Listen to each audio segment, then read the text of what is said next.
सुरेश यादव, रंभा भारती के स्वर में सुनिए यह पंथी गीत।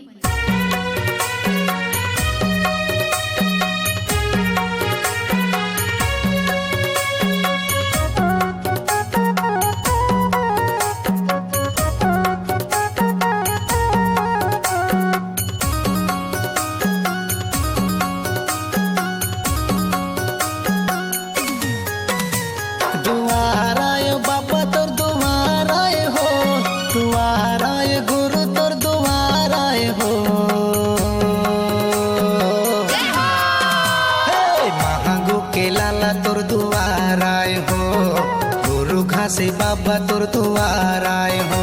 एते महागो के लाला तोर दुआर आए हो गुरु घासी बाबा तोर दुआर आए हो।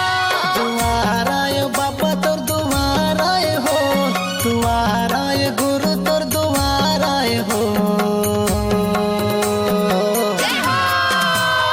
महागो के लाला तोर दुआर आए हो गुरु घासी बाबा तोर दुआर आए हो।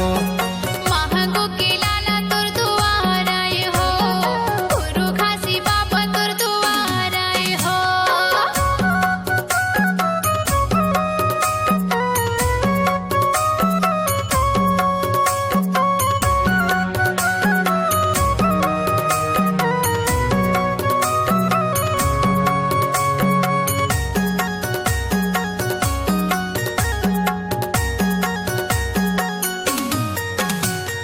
दुनिया ला सत्य के राता बताए बाबा राता बताए औरा धौरा पेड़ तरी धुनीला रमाए बाबा धोनीला रमाए।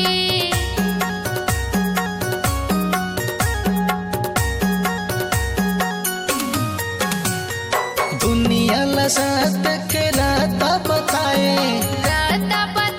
बाबा राता बताए औरा धौरा पेड़ तरी धुनीला रमाए बाबा धोनीला रमाए। ज्ञान के महा भंडार पाए हो ज्ञान के महा भंडार पाए हो। महागो के लाला तोर दुआर आए हो गुरु घासी बाबा तोर दुआर आए हो। गुरु घासी बाबा तोर दुआर आए हो महागो के लाला तोर दुआर आए हो।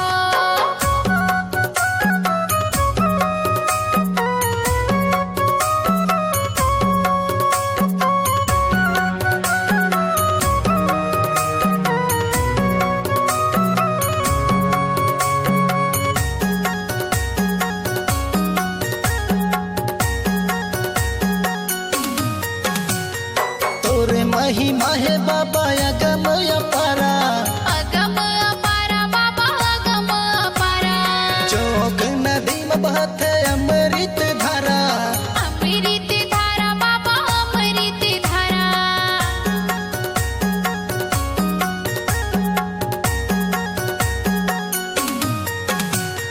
तोरे महिमा है बाबा अगम अपारा अगम अपारा बाबा अगम अपारा जोग नदी में बहते अमृत धारा अमृत धारा बाबा अमृत धारा।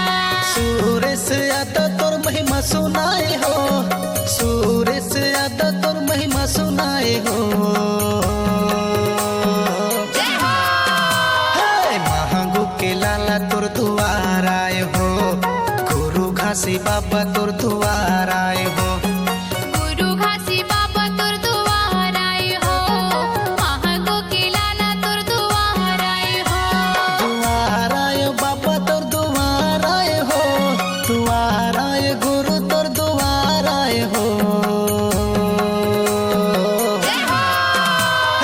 महागो के लाला तोर दुआर आए हो गुरु घासी बाबा तोर दुआर आए हो। एते महागो के लाला तोर दुआर आए हो गुरु घासी बाबा तोर दुआर आए हो। महागो के लाला तोर दुआर आए हो गुरु घासी बाबा तोर दुआर आए हो।